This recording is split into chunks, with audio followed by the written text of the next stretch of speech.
Emerson. Today we take a closer look at troubling comments made from President Donald Trump's legal team. And the United States moves high-tech stealth jets to the North Korean border, raising tensions with the rogue state. And we had the latest developments in a high-profile police shooting case. All that and more today, Wednesday, December 6th.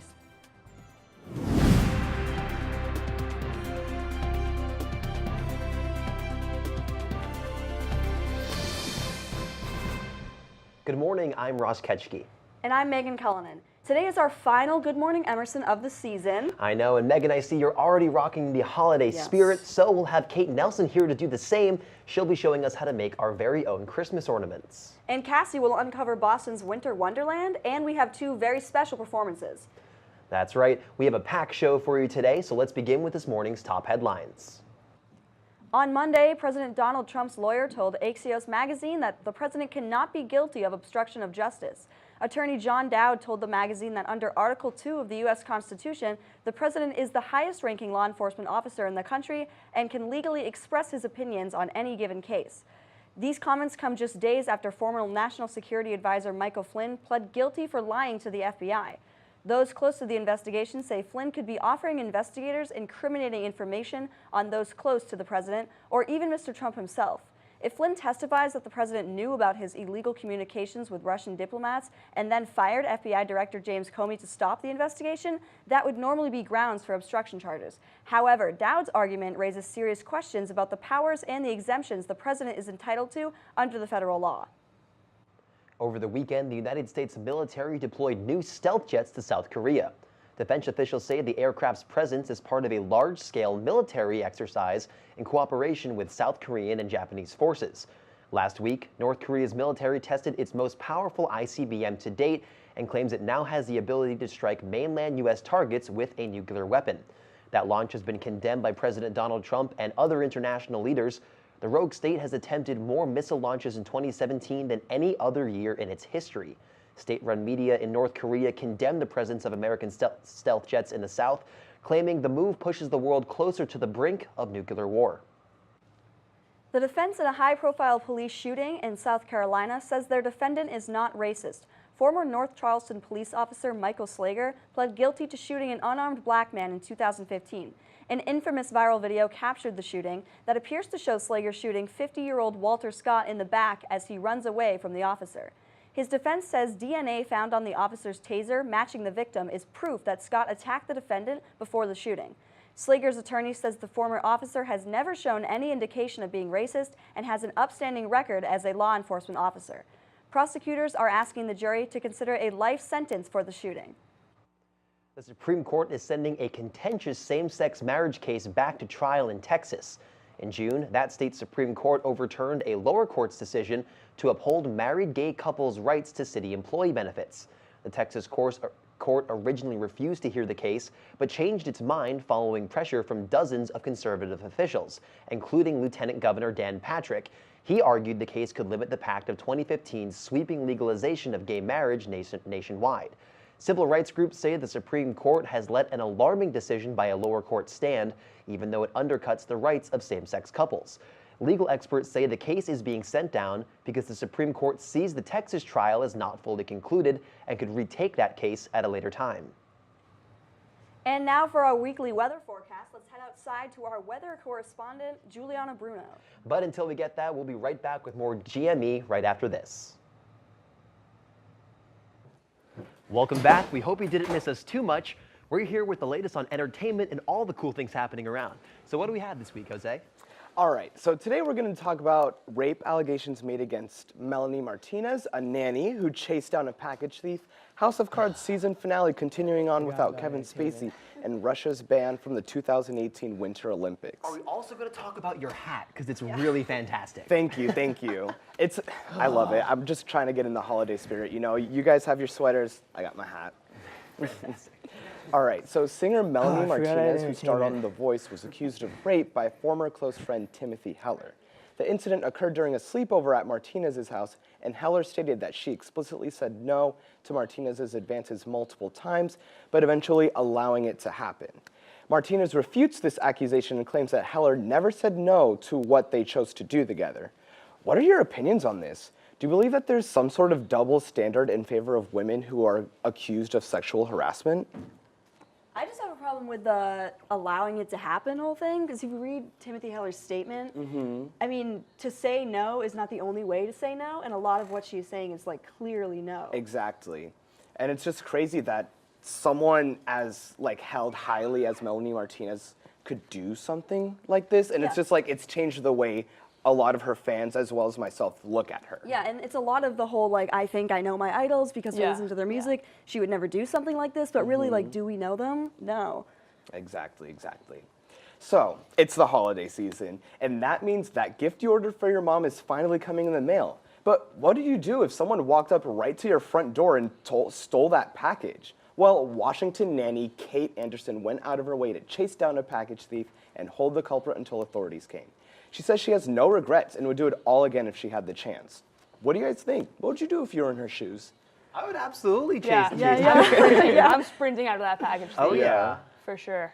Yeah, that's like something out of a movie though. It's the nanny too. It's gotta be the nanny. It's always nice, and it's always nice when like a story kind of restores your faith in humanity, because for however nice the holidays are, they're really stressful times and they can be filled with a lot of negativity. So seeing a nice positive story like that, someone just helping out because it's the right thing to do, just warms the heart, Yeah, and that nanny went out of her way because she didn't need to chase that package. It wasn't hers, but she just went ahead and did it. Yeah, props to her. Yeah, good for her. Karma points.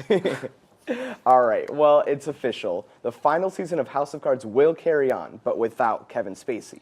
The future of the show was in question after allegations of sexual harassment were made against Spacey and Netflix's decision to suspend him from further productions. The show is currently on a hiatus while the writers and producers figure out how to rewrite the show. So, what do you think? Was it fair for Netflix to kick Spacey off the show? Yes, absolutely. Yeah, no question. He's gone. He needs to go. Right, but as far as being a continuation, I was expecting them to do more of a spin-off kind of thing, almost like Better Call Saul. Yeah, off well, that's of what everyone was Breaking Bad. saying, that it would be a spin-off. Because it makes more sense to do it that way, because now fans are still going to have to watch 5 or 6 seasons with Spacey present on the show before they get to the place without him on the show, and now the team has to go back and make rewrites for the season they've already worked on. So just I'm ruin the whole yeah, show. I'm just surprised they chose to do it this way instead of going with some kind of spin-off series. Do you feel like a spinoff would have been successful? I think it could have. I mean, all of Netflix productions have been killing it lately. Yeah. And I can't see why having the House of Cards name tied to it without Spacey and all that negativity, I feel like it could totally be I think it might honestly be better. Yeah, could be. All right, so finally we got the 2018 Winter Olympics coming up real soon in February in Pyeongchang, South Korea. So the International Olympic Committee just announced that Russia will be banned from competing in the Games due to widespread and systematic doping. So the Russian flag, the national anthem, and the country's government officials will be absent from the Games. Although any athletes from Russia who still want to compete are allowed to do so, but required to do it as individuals wearing neutral uniforms. So what are your opinions on this? Was it too harsh of a punishment for the IOC to ban a top competitor such as Russia from the Games? I personally don't think so, and it's because it's been such a widespread problem that really has been only specifically with Russia for the last few Summer Games. I know following issues back in 2008 in Beijing and 2012, there were a lot of concerns surrounding them, which is why the investigation started in the first place. And they found out that they had special labs based right next to the testing facilities. They were using Cold War era techniques from the KGB to slip them clean DNA samples for drug tests. Like, they were spending millions of dollars and going to the ends of the earth just to try to get their athletes to pass these doping tests. Yeah, I mean, if they're not playing fair, I don't think that they should be playing at all. Which is because it's not like there was prize money in the Olympics. Yeah. Like obviously there's It's a lot just of the money. title. Yeah, and there's a lot of money tied up in the advertising and all that. But for a country's Olympic committee to spend this much money to cheat, it's shameful. I think it really is. Exactly. Yeah, that's a lot. Well, it's always great catching up with you, Jose, and thank you, Kate, for joining us. Glad you guys could join us. Coming up next on our holiday special, we'll have Cassie uncovering Boston's Winter Wonderland. Welcome back to GME Uncovers. This is our last segment, which I'm very sad about, but we have something super exciting in store for you today. I am right outside Boston Winter, which is this gorgeous, cute, little, adorable Christmas market right outside of Government Center, only a 10-minute walk from Emerson. Let's go inside and check it out.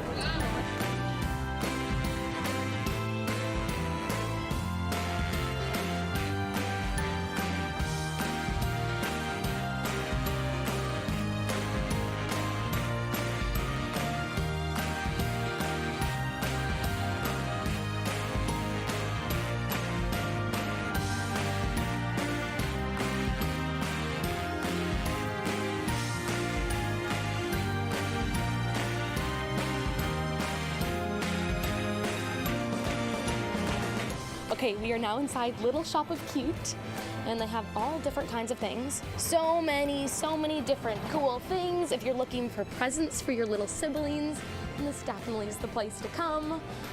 I get to go ice skating now. I haven't been ice skating all season yet, so hopefully it won't be terrible.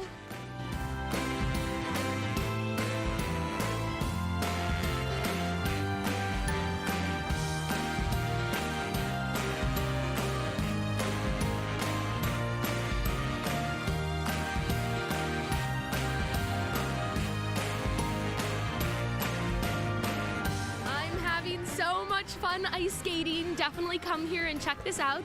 The music is fantastic. The people are pretty great too. Oh, also, it's kind of a workout to ice skate, which I forgot about. Like, my ankles hurt, but like, it's actually really nice and peaceful and beautiful, and you can just like look at the lights and enjoy Christmas time and everything and be happy.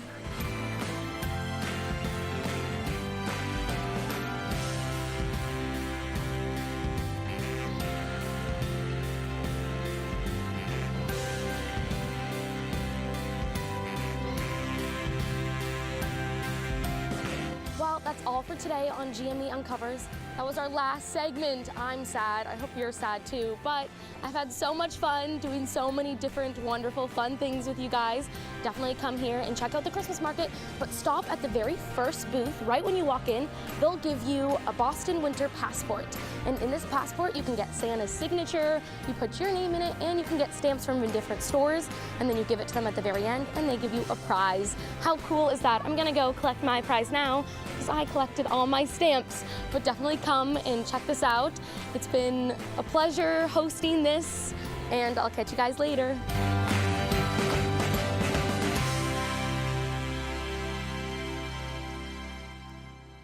Hey, thank you so much. That was so cool. Now I'm joined here by Emerson's own Chris Kramer. He's going to be playing some awesome music for us today. But before we get to your song, just a couple of questions about your career as a musician. So when did you first start playing music? I started playing music actually in kindergarten, as my 6th grade birthday present was piano lessons and a piano. Wow. And so really all the way through elementary school, middle school, high school, I played trombone and then picked up the guitar pretty recently. Mm-hmm.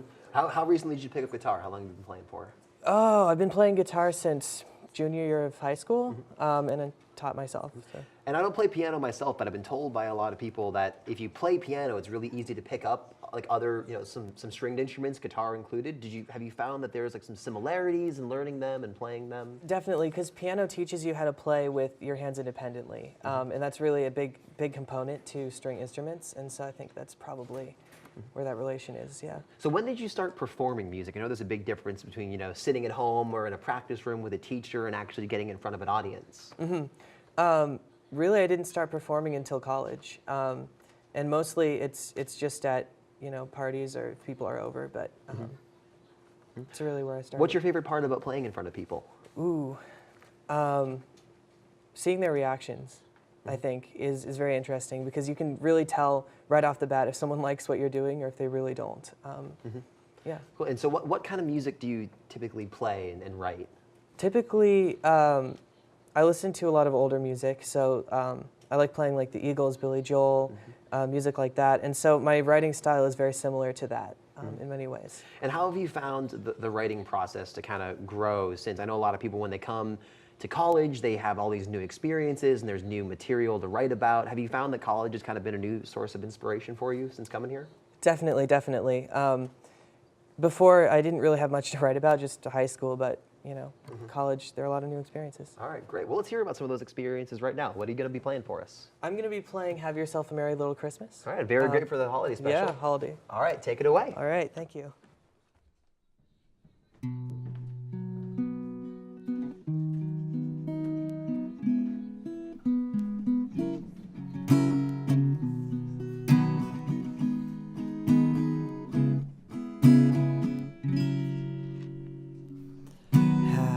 Yourself a merry little Christmas. Let your heart be light. Now on, our troubles will be out of sight.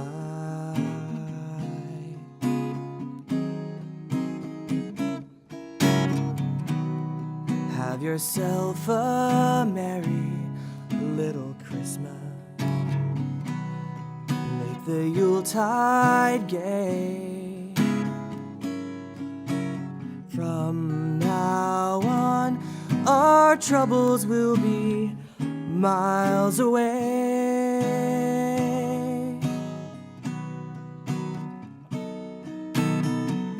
Here we are, as in olden days, happy golden days of yore. Faithful friends who are dear to us, gather near to us once more.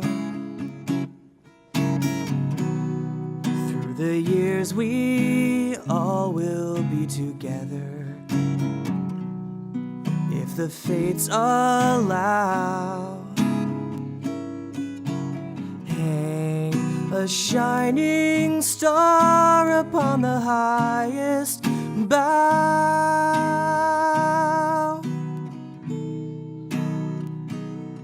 and have yourself a merry little Christmas now.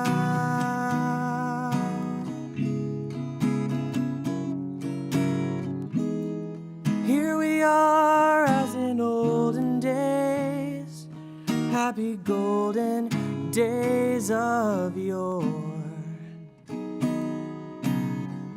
Faithful friends who are dear to us, gather near to us once more. Through the years we all will be together, if the fates allow. Hang a shining star upon the highest bough,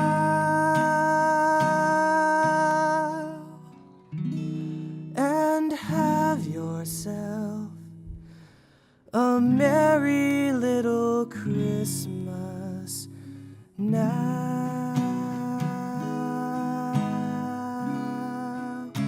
Oh, now. Chris, that was incredible, man. Thank you. That was so great. That really got me in the holiday spirit, too. All right, we'll be right back with more awesome holiday surprises right after this. Thanks for sticking around, and now we have your final steaming hot cup of joe. Here is your sports update.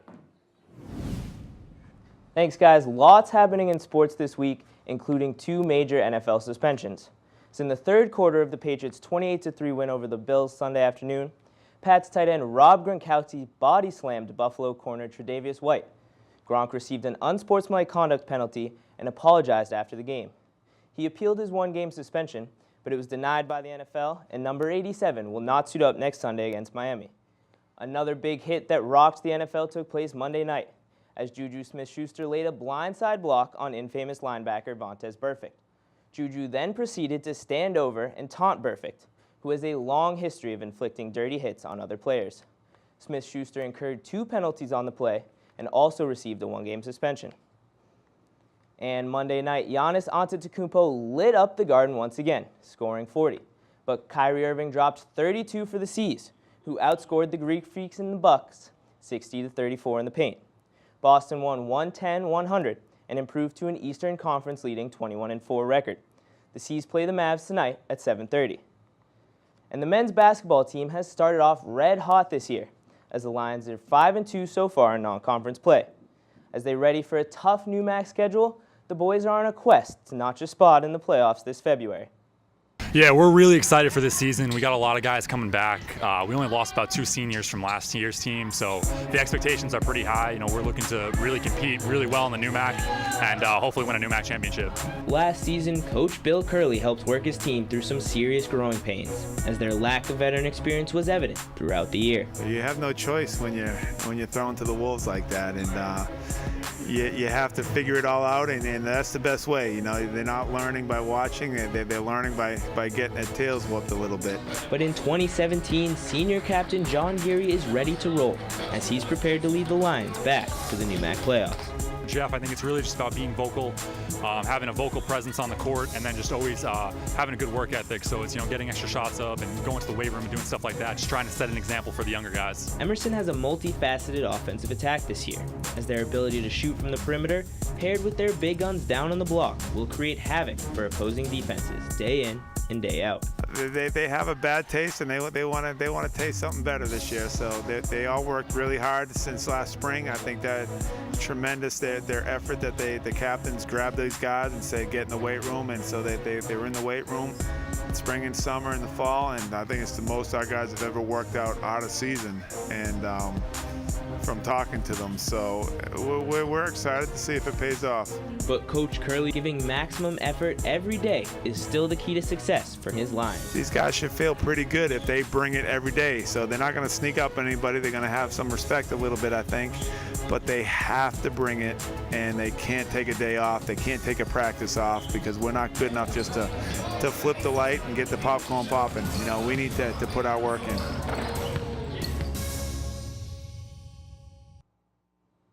Coach Curley and the Lions host Tufts tonight at 7:30, and the women's basketball team begins their NEWMAC season with a home game against MIT tonight at 5:30. So go Lions. That's it for sports. Now back to Ross and Megan at the desk. Hi, Dee. We are so excited to have you on the show today. Thank you. So can you tell us a little bit about how you got started with poetry and what your overall style is? Yeah. So I got started in poetry when I was super little.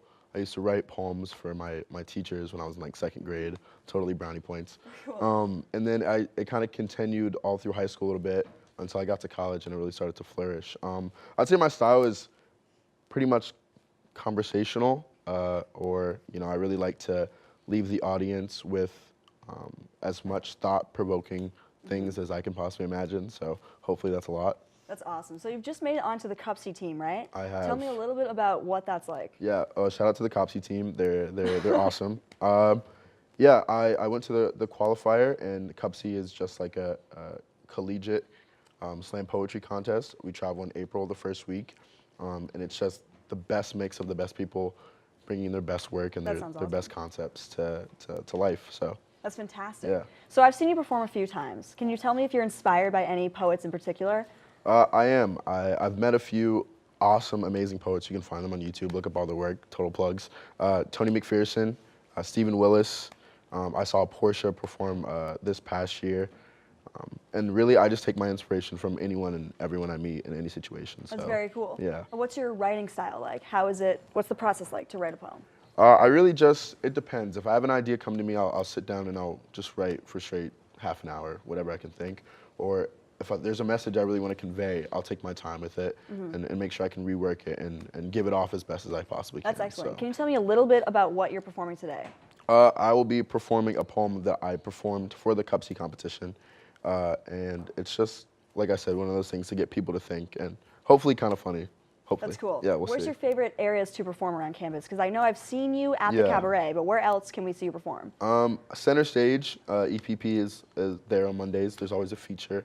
Sometimes I like to go up. There's an open mic, so that's probably one of the biggest places. That's very cool. Yeah. So the poetry community in Emerson is pretty big. Do you feel like they've largely impacted your life now, especially that you're on the Cupsy team? Absolutely. I mean, they're some of the most awesome people I've ever met, and so inspirational. And to have all those people who have their own ideas and mindsets to introduce you to different things is always a blessing. That's fantastic. It's so great to have you here. I'm really looking forward to your performance. That's going to be later in the show, but now we're going to go to Kate Nelson to show us around Boston's holiday scene and teach us how to make our very own ornaments. I heard it's pretty lit. Hey Emerson, it's me, Kate Nelson, with your final demo segment, and today we're going to be going and, just getting in the holiday spirit. Nothing really gets me in the holiday spirit more than, the lights and the people all bundled up, so we're just going to go check out some places around campus that are full of that holiday spirit that we all love so much.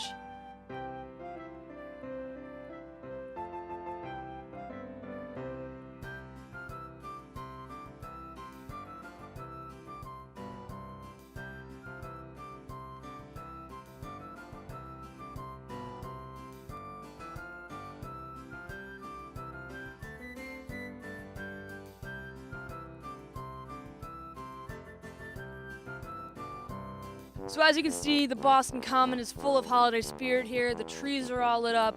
Everyone's walking around all bundled up. It's a perfect spot to bring someone you love, go ice skating, grab some hot chocolate, go for a walk. But it is a little cold, so you might be wondering, how do I bring the spirit of the Boston Common and the spirit of the holidays into my home?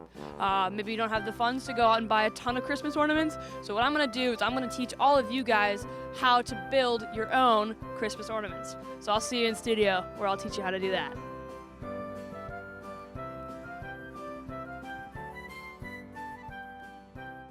I just love Boston during the holidays. So Kate, what else do you have for us today? Okay, so here's the thing: is I love ornaments. Personally, I'm Jewish, but I still like to celebrate. Decorate the menorah. I have some bushes outside my house I like to decorate as well. So the other thing I love is crafting, as we all know. I like to do it myself.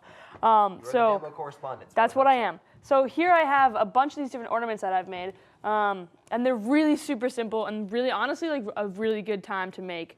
So I have this one with a little snowflake. I got a little house, a little picture frame, this is a little bobsled that I made, and this just like classic little ball ornament. So is there anyone that you particularly want to know how to make? Yeah, tell me about this one. I just think it looks really good. Okay, this one, right? Okay, so what I did is I went to just like a simple hardware store, right? And they have like this really, really thin wood. And so I just cut myself a square of that, right? Follow me? Yes. And then I printed out a photograph. This one has a photograph of me and my segment producer and my segment cameraman. Right. And then I printed that out, and then I put it just on here, and then I just decorated the edges with some Sharpies and some paint, and I called that one a day. And then I just glued this little hanger on it. It's very simple, very easy. A little bit of ribbon on there. A little bit of ribbon, yeah. And honestly, I think it looks good. This one was the most simple to make. This little ball ornament. So I just took one of these guys, poked a little hole, right, and then I just shoved some ribbon in there with some glue, and then I just painted it. Right, and the best part about these is you can take what you have left over, and you can just throw them at the roommate you don't like. Yeah, you can throw them right at the roommate you don't like. It's a little snowball, it's a little fake snowball, it's a little decoration. You got it all. You really got it all. That's awesome. What about this guy? He looks a little complicated. So the bobsled, I'm not gonna lie, he was a little complicated, but I just took this thinner little piece of wood, right, and then it basically is the same thing as I did with the other one, right? So I just cut myself this shape, and then this shape, and then I just cut a little piece of paper to look like the little holly leaf, and then again, just more ribbon. It's honestly so much more simple than it looks. If you have any cool action figures, you can take them sledding with you. Yeah, I have a mini Ross action figure actually. Oh boy, don't we all though? I put on that. That's Yeah, the best holding a GMA Good Morning Emerson. Yeah, holding a mug. Yeah. All right, well, this is really cool, Kate. It's definitely got me excited to see some snow. Let's go outside to our weather correspondent, Juliana Bruno, to see if there's any snow on the way. Juliana? Thanks, Ross and Megan. Well, it's a beautiful day out here in the Boston Common, but before I get into the weather here, I want to talk about some weather in the news. Fires have broken out in Southern California, and this comes just months after fires blazed through the northern wine country. Governor Jerry Brown issued a state of emergency for Ventura County, and according to officials, the fire could continue to blaze for multiple days. Now, moving into the weather here in Boston today, skies are partly cloudy this morning, but later in the afternoon things will clear up and we'll see some more sunshine. Looking ahead to the rest of the week, Thursday will be mostly sunny with temperatures ranging from the low 30s to mid 40s. And on Friday, things will be partly cloudy with temperatures in the low to upper 30s. We could potentially see some snow on Saturday. Things should clear up by Sunday, but be sure to bundle up anyway. That's all I have for weather. We'll be right back after this short break. Stay tuned. Oh, Snow, we're back, and don't go anywhere. We've got a performance from Celine Etienne performing his poem, Small Inconvenience. Take it away.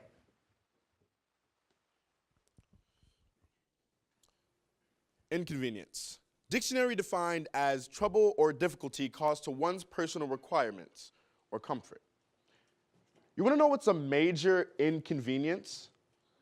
Literally minor inconveniences, things that happen every day, but somehow we can never find answers to solving them, like having to get up to pee in the morning when you swear your bed's been touched by 1,000 cherubs, like when you lay down on your couch, only to realize the remote is like McDonald's, always, forever, undoubtedly freestyling your order. He said he wanted no lettuce on his salad. Yep, word. Like sitting at red lights alone at night in a small town, like hitting every red light on the way to your favorite restaurant, or when you're late for work, or when you're late for that event you've openly voiced you didn't want to attend, like any red light ever. Like when you take too long at the self-service checkout and the machine tells you to place the items in the bagging area. And when you manage to get your life together, it screams unexpected item in the bagging area, like homie didn't just ask for that, like your toast popping up too early, like thinking you're Kobe every time you have to throw something away, like realizing you're not Kobe every time you have to throw something away, like wet socks. Like wet socks. Like I hate nothing more than wet socks. Like being a broke college student and eating at 7:30 but knowing you're gonna be hungry again, and insomnia seems determined to ruin your life and appetite. Like going to bed hungry. Like being hungry. Like starving. Like Bill Gates, Warren Buffett, Mark Zuckerberg, and Oprah being able to single-handedly end world hunger for a year. Like climate change. Like sea levels rising. Like elephants, tigers, dolphins, polar bears, the giant panda, the Arctic, the Amazon, and the world going extinct. Like poverty. Like literally homelessness. Like the Dakota Access Pipeline. Like what was the Dakota Access Pipeline, like lack of education, like an unequal distribution of resources, like lack of safety, like never addressing real issues, like Flint not having clean water, like Flint not having clean water, like Flint literally just getting legislation to have clean water, like 45. Like 45 being so awful, you know exactly who I meant when I said 45, like being jailed for 13 years after being forced into prostitution by an ex-government worker who let people physically, mentally, emotionally, and sexually abuse you, and you having the courage to grab a gun one day in hopes to defend the last part you have of your mind, body, and soul. Like having to write a poem to remind you that being blinded by minuscule mishaps and forgetting common tragedies is way more inconvenient than anything you've ever done.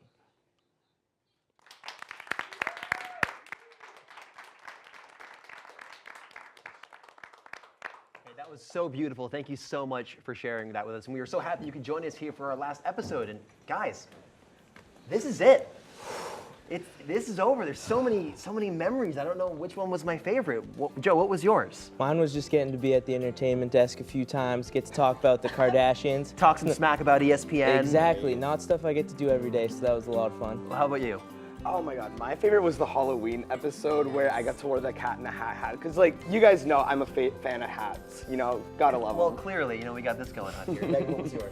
Probably Halloween episode or this episode. Two really great episodes. Comfy clothing too. You got to wear some pretty fancy pajamas this show, so that would make it okay by me. You really did wake up with us. Yes. What about you? Oh man, mine was probably the Halloween episode where I got to reveal my secret identity as Clark Kent. Oh, indeed. Yeah. You're Clark Kent? Don't tell anyone. You don't tell anyone either. You have to promise me you won't tell anyone. Uh-oh. Kate? My favorite memory, honestly, just chilling on these couches before we go up for the show. I love that. They're comfy. You always catch me here before a show. Oh, well, my turn? So my favorite memory was today getting to come in from the cold to be in the warm with you guys. This must be nice. That's heartwarming. I also, what my new favorite memory is going to be is adding this coffee mug to my collection. I've always been a big fan of these. Getting to work with this entire crew, too. I mean, everybody who's worked in the show, it's been such a pleasure to work with all you guys, everybody who's made it possible. And you, thank you so much for waking up with us every single morning. We hope you have a lovely holiday season and the rest of your semester. I'm Ross Ketchke. And I'm Megan Cullinan for the last time. You've seen it all right here, live. This is Good Morning Emerson.